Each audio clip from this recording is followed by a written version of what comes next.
Hey everyone, and welcome back to Chasing Growth.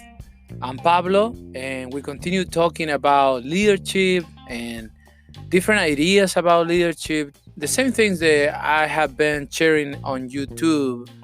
However, we try to extend a little bit more, maybe presenting more information and maybe just having a little of a conversation about different things um, about leadership that we can get better. So, one of the things I want to talk today is something that I believe a lot of leaders struggle with this because there's a little of a tension between these two concepts, and that have to do with longevity versus legacy. Um, the two L's, I guess you can say, of leadership. There's two, both are good and to some extent, but both are bad as well. Um, a lot of times leaders struggle with this too because this tension between being in a place for a long time that we can say is success versus being in a place for a short time but leave a great legacy. Which one is more important for you? Let's describe both and I will tell you how I feel about each one. Longevity. I personally don't like this one too much. I have seen way too many leaders being in places for a long time, 15, 20 years, and they're so afraid of making decisions because they're so worried about themselves, they're so worried about their job, they're so worried about not losing what they have, their office, or whatever. And I do understand this to some extent. Let's say they have a family, they don't want to lose a good situation they may have, but the problem is that these leaders are focusing longevity, even if they don't know it, and they're riding the wave, they're just staying there, not making decisions, nothing changed. They have been 20, 15, 20 years in a place, and they're not being really great leaders, making changes, making things better because they're so worried about themselves. The reality is that they don't have 15 years of experience. They don't have 20 years of experience. They have 15 or 20 years of experience just managing how to not get in trouble, not making decisions, and not dealing with problems. So the reality is they only have like 1 year experience, just repeat 20 years, and they don't want to make decisions. They just want to be in a place. So I would like to ask to a leader who have been in a place 20 years, know what they have done to be there for 20 years, but how the place where they at is better because they have been there 20 years. That's super important, especially if you're not only a leader from the influence viewpoint, but if you're a leader with authority to make change. If nothing have changed because you have been there for that long time, I'm pretty sure you're more concerned about longevity, about yourself. Now, let me tell you why I think longevity is bad. Some people will say, well, this person have been here 30 years and everybody clap and everybody's happy. So it's not all bad. But I believe that when you're a leader and you worry about longevity and you just try to ride the wave, be under the radar so nobody know about you, and you just reap the benefit of being in leadership and all that stuff, but you don't want to get burned with anything. You don't want to be unpopular, or you don't want to make a decision that somebody may come and say something. When you are like that, I think that you are dishonoring the opportunity that God has been giving you. The opportunity that God has put it in front of you in the place that He has given you. And maybe you won't ever be able to experience God's full potential for your leadership because you're so worried about longevity and not about legacy. I remember years ago, I started working in ministry, and the first advice that I received working there, it was about just flying low, under the radar, that nobody noticed you, you're gonna be all right. I personally cannot do that. I just know that person, and I have a hard time dealing with that kind of stuff, so I didn't do it. I didn't stay under the radar. And I won't do that now either.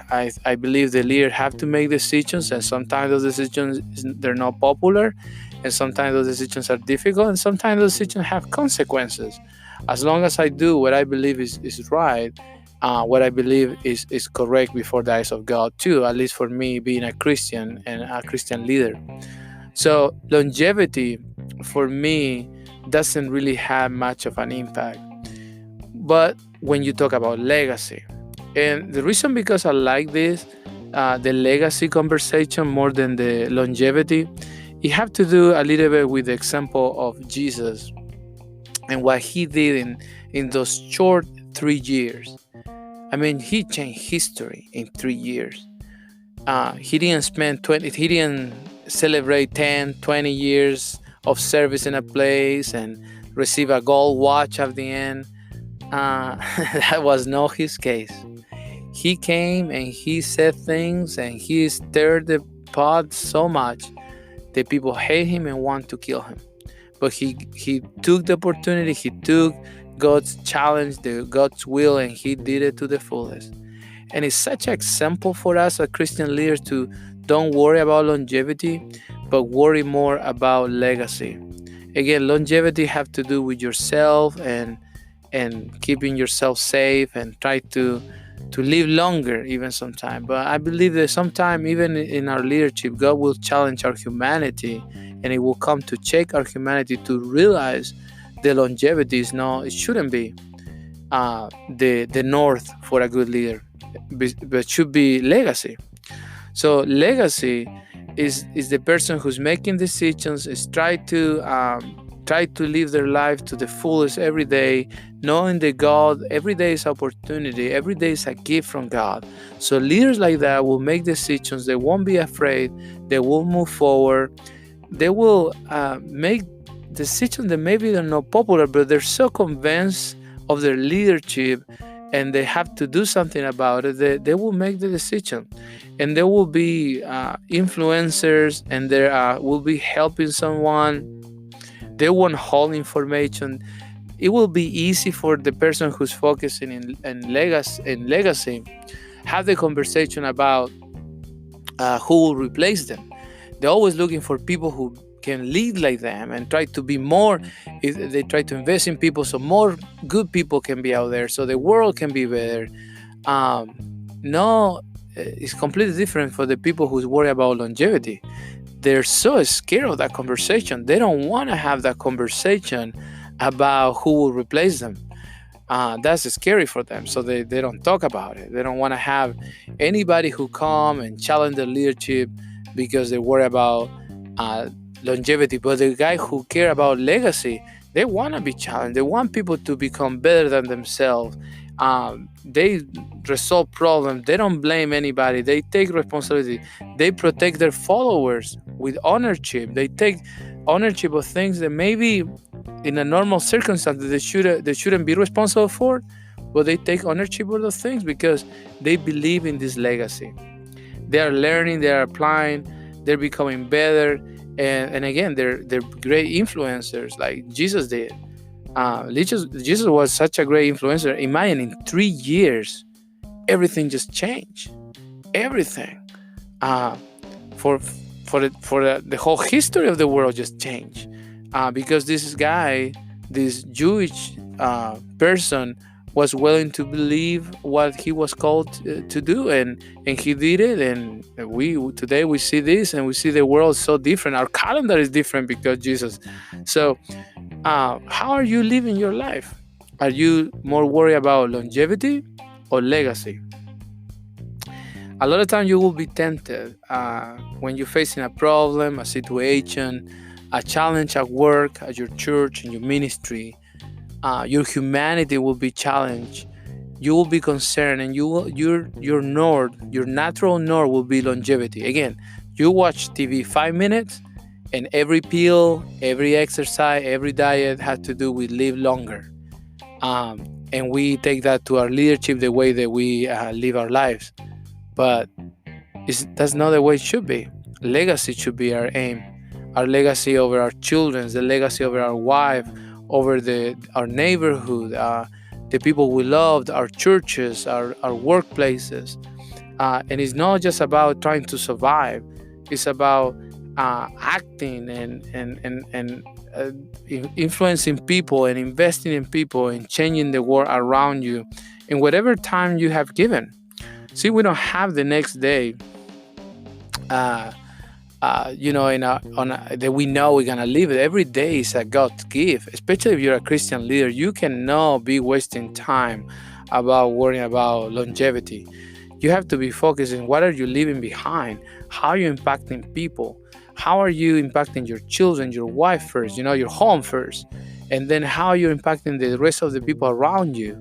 Are your children better? There's a lot of leaders, they do the mistake too, and this maybe is a little different topic, but they're so worried about longevity. They great leaders at work. They operate at work like leaders who worry about legacy, but then they go home and they're not leaving any legacy, and they're not leaving anything behind them. They're not practicing the same leadership with their family, with their children. Sometimes they're even absent for the sake of leadership at work or at church. So you have to think about that too. But again, this conflict between these two words, longevity and legacy, where are you right now? In what place your leadership falls? Falls into the longevity. You're worried about your leader to make decisions, so you worry about losing your job, losing your, the status that you have, losing your parking space, I don't know. Or you're more worried about actually investing in people, impacting people's life, having an impact for the ones around you, starting with your wife, your family, your friends, your co-workers, to live a life to the fullest. So where are you right now? In which one of those words your leadership, the way you behave will follow? I want to challenge you. If you have been in a place for a long time and you have been that one who is worried about longevity, just to have that you can last as long as possible in that job with nobody notice you, I want to challenge you to get out of that and try to live a life of legacy, a life that impact the people around you, a life that you can leave something behind you. The people can be better because you went through that place, through that church. That ministry is better because you were there. I want to challenge you to have those questions. And the final thing before I finish is to say this. As leaders, we have been given a great opportunity to be stewards of people's lives. So if you're a leader who's worried just about your life, ask yourself why God will keep you in that position. He shouldn't, if you're not actually influencing, impacting others, and worry about yourself only. He should give it to the one who actually will worry about their legacy, what they're leaving behind. So ask yourself that question, wrestle with that, and if you're on that spectrum, you're on the longevity side, repent, ask God for opportunities, and start moving forward. You don't have more time. And what I have learned through the years, when people behave that way, eventually the rug is pulled out under their feet, and they realize that these 20 years in a place meant nothing. They left and nobody remembered them in few days. But legacy were completely different. People will remember for generations. One of my biggest goals is to think, to imagine my children when they become grandparents and they can talk to their children about what the daddy told them, what the daddy teach them, the story that the daddy told them, the things that daddy shared with them, the lessons they learned from daddy. I always picture that image, my children being grandparents, telling their grandchildren about the things that were impactful in their life from me. What is in your mind? What is leadership for you? How you want your leadership to be remembered? So somebody who worry about themselves to survive, or somebody who was willing to give it all, to invest in people, to have a legacy? So think about it. So if you like this podcast and you want to keep listening this type of ideas, subscribe, and we're going to try to put one every week. And also, we are in YouTube, and you can find us there under Chasing Growth. Again, thank you very much for listening. And these are just ideas to share, so you can get better, so we can keep moving forward, and together we can continue chasing growth. Have a great day.